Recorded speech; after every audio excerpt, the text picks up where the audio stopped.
c'est Megana, c'est manager et programme de TVA avec AMC.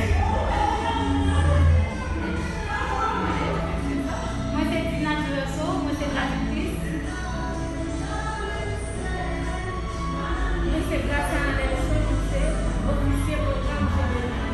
Merci à l'intervalle et à SB4 sur le temps pour présenter dans mon message. Ok, merci avec nous même tout.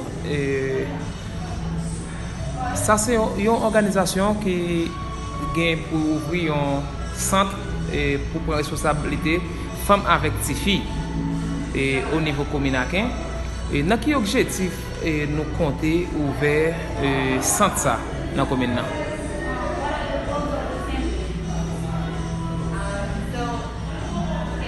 Internationally recognized that women feel most comfortable with other women, and here in Akan, we discovered that there was a need for spaces for women to feel comfortable.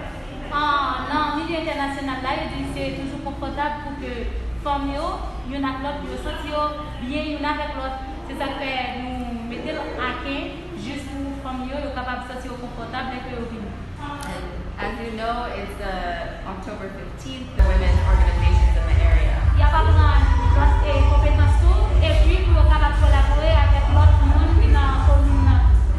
We also want to be able to serve as an entry point for other services.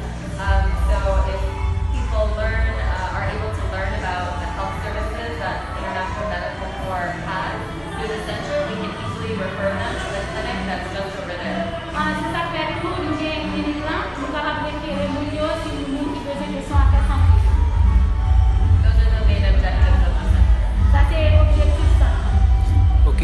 Et objectif nous c'est encadrer femmes avec des filles, mais nous pas distinguer qui femme. Est-ce que c'est femmes qui sont handicapées ou sinon des filles qui sont handicapées n'a protégé? When you say women and girls, you didn't say handicap, like about women and girls have disabilities. You didn't mention that. What kind of women and girls? We want to focus on the most vulnerable women and girls. So we make it easy for women and girls to be able to come. We will do some intentional outreach to women and girls with disabilities, those who are, for whatever reason, due to poverty or due to just lack of awareness. We will do some outreach to them in their communities as well, and hopefully bring them to the center if they would like to participate. Nous, je n'avais pas une qui plus vulnérable. We want to focus on the most vulnerable women and girls. So we make it easy for women and girls to be able to come. We will do some intentional outreach to women and girls with disabilities, those who are, for whatever reason, due to poverty or due to just lack of awareness. We will do some outreach to them in their communities as well, and hopefully bring them to the center if they would like to participate. Nous, je n'avais pas une qui plus vulnérable.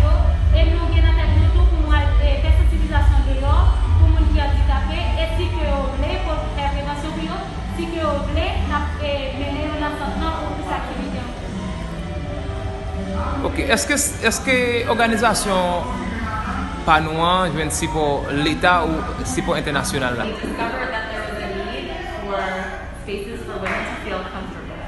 Dans le milieu international, là, il dit que c'est toujours confortable pour que les femmes, y'en a l'autre, ils sentent bien, y'en a avec l'autre. C'est ça que nous mettons à quai juste pour les femmes, ils sont capables de se sentir confortables et que vous vivez. As you know, it's October 15th, the International Day for Rural Women.